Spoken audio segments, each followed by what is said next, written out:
So what triggered it was a parts customer came to return a part, normal transaction. And in the course of that, we always have to find out how the original payment was made.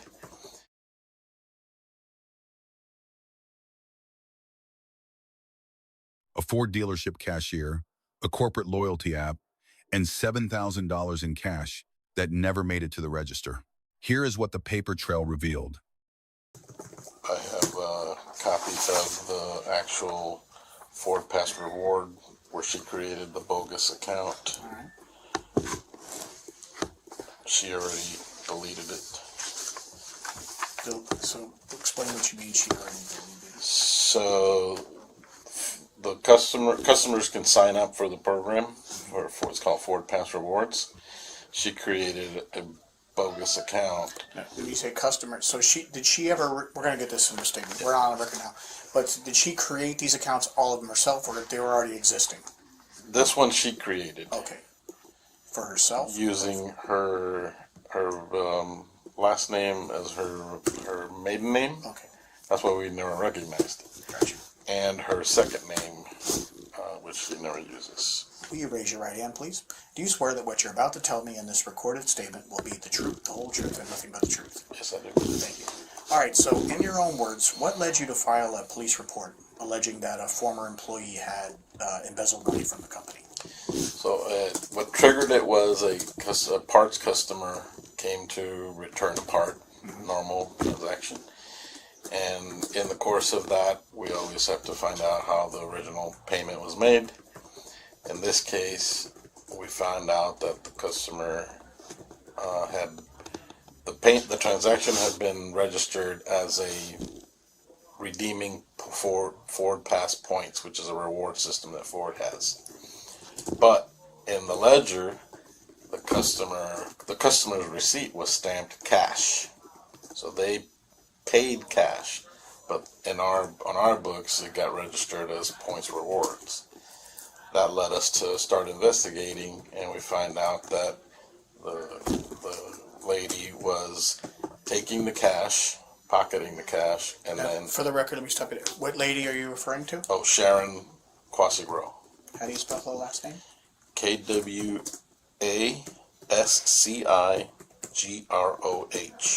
And you're referring for First the name license? is Sharon. Sharon? Yes. Let me see that, please. So you're referring to the name from this right here, correct? Yes, sir. Are these the identity documents that she gave when hired. to get hired? Perfect. Okay, go ahead. Continue, please.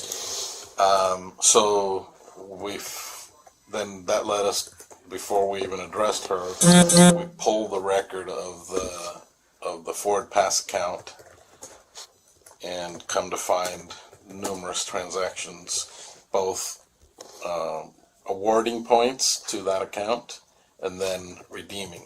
All the when I say redeeming, means they cashed out. So all of those transactions were cash payments, mostly parts, but some were in service invoices that were redeemed, where the customer paid cash, but cash never made it into our register. The payment was registered as redemption from that bogus account. All right, so if you were explaining this to a sixth grader, for example, so she worked here. What was her job title? Cashier.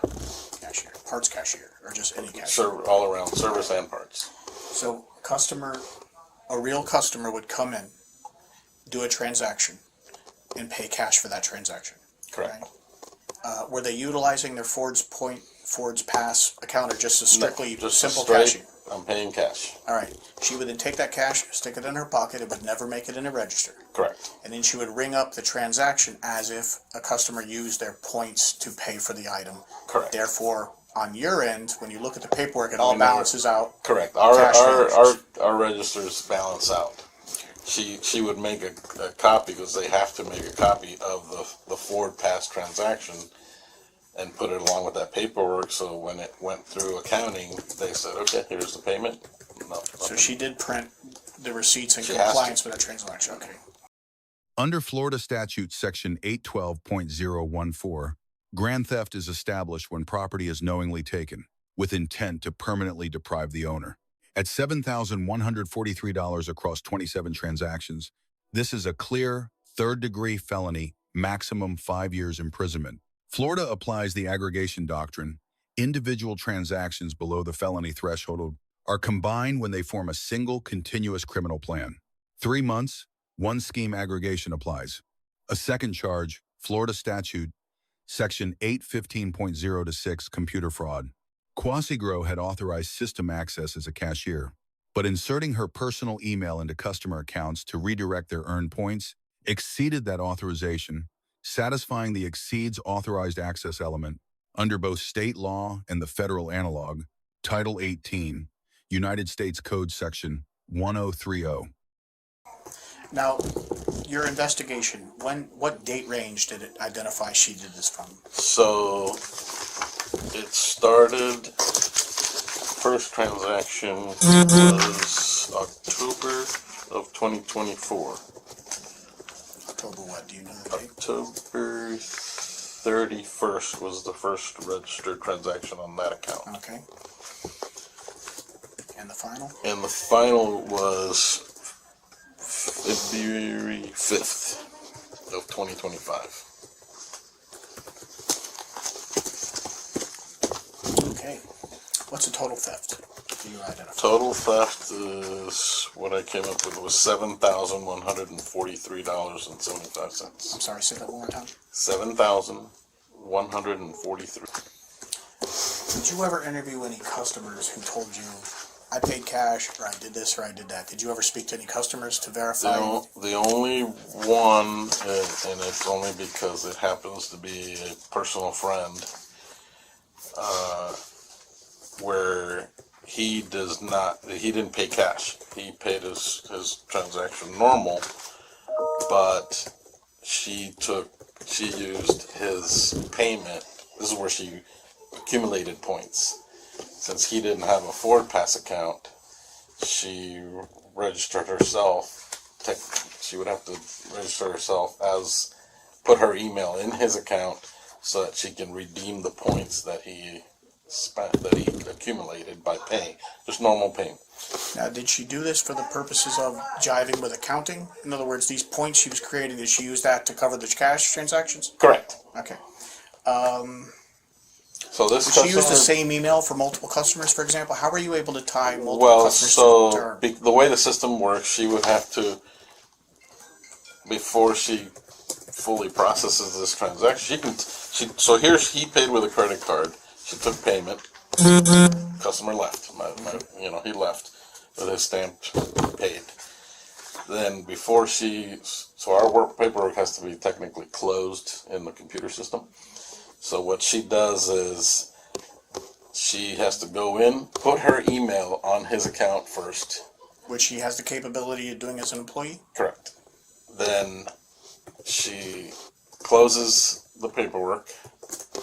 Now because Ford grabs the points passively. They just see the hour. That's done through corporate. You're right, the Ford system. So when she closes the work order, now Ford says, in this case, the customer spent $1,805. Those points, the equivalent of those points, get attached to that account. Then she goes in and removes the email after that. All right. And how were you able to, if it was removed, how were you able to determine that email was used originally? Only because it shows up on the list of redeemed points. Okay. There's only one way to do that. All right. So now, this stack of records here, just explain what it is and all. So on here, you're going to see the customer, description of the points. These are the dates, invoice numbers. So anything starting with a 1 was a parts invoice. Anything with a 9 is a service invoice. Okay. Points redeemed means points that were cashed out. To pay for those transactions. To pay for cash transactions. And points earned could have been either a cash or credit card payment that was used to accumulate points. Okay. So anything that shows. So these are handwritten, amounts but you're putting are the cash that she stuck in her pocket? Yes. All of those, right? All of those that are whole column cash. is the cash she stole. All these that I hand wrote is actual cash that was redeemed.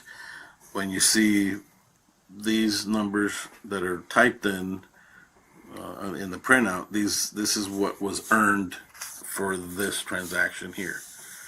Okay. Those are points that went into that account. All right. For each individual transaction, would you be able to show that, for example, that one there, this customer's $13,000 was used for this customer's cash? Is there a way to do No, that? because what it does is it goes into basically the pot. Pool? Okay. The pool. All right, I see. And then as she saw that there was enough money, she would cash out. So when she started back here, all she did was accumulate points from October, and then, all she was doing was accumulating points. And then the very first cash transaction that she took out, she went for the home run, was this one here in December.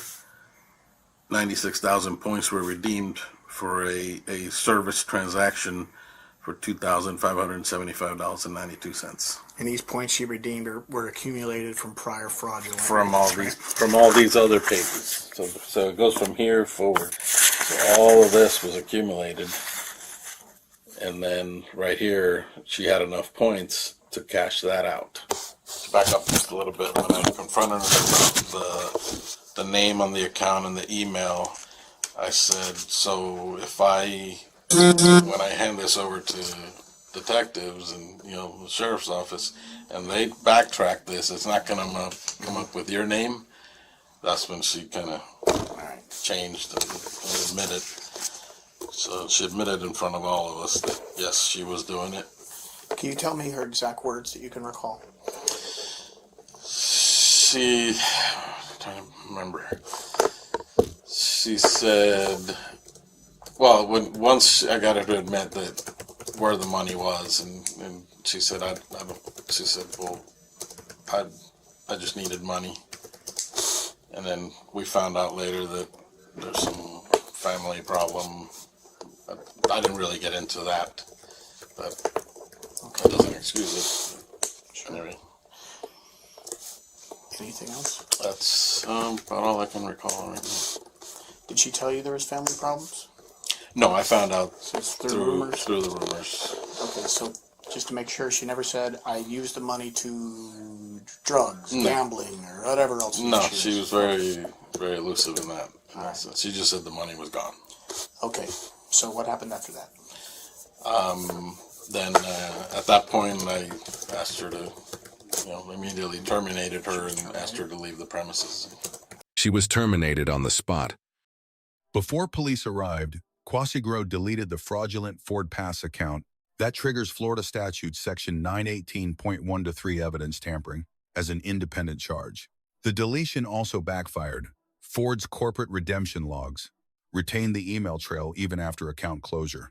Under the consciousness of guilt doctrine, deliberate concealment is itself admissible evidence of criminal intent.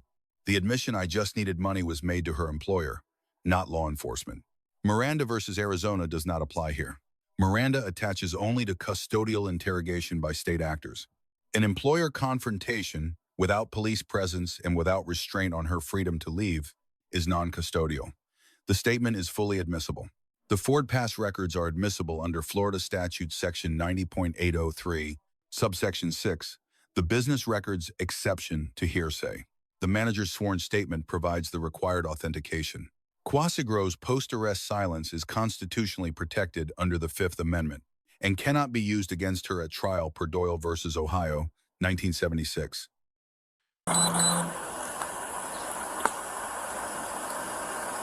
Hey, Sharon.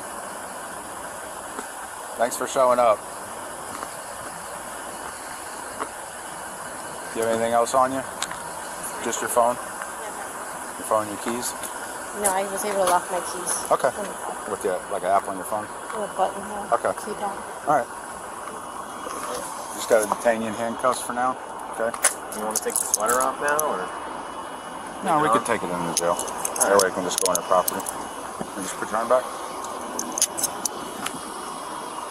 Is that too tight? You want an extra cuff?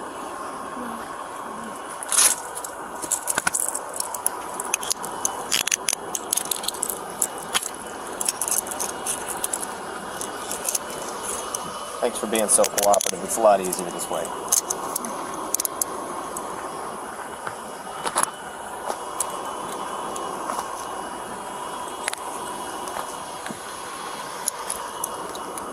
Just lock this so that way you don't get pinched.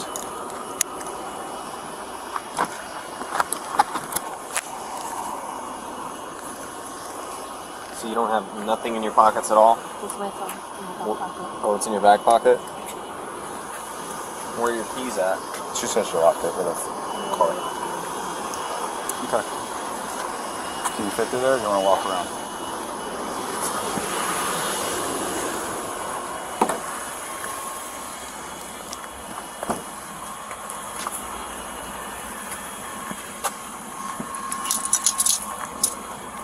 Go ahead and have a seat right there. And we're going to drive around to the jail. Sharon Quasigro F. 2 months of deliberate accumulation before the first cash out. Fraudulent account under a maiden name. Customer records manipulated. Evidence deleted. Calculated, sustained, and unmitigated. Dealership management B+. Solid internal investigation with proper documentation before confrontation. Deduction. The scheme ran 3 months undetected. No routine reconciliation between cash receipts and Ford Pass redemptions. Was a material internal control failure. The detective A-. Sworn statement properly administered, methodical questioning, clear factual record established. Deduction. No independent customer verification to corroborate the scheme's scope. 3 takeaways. 1.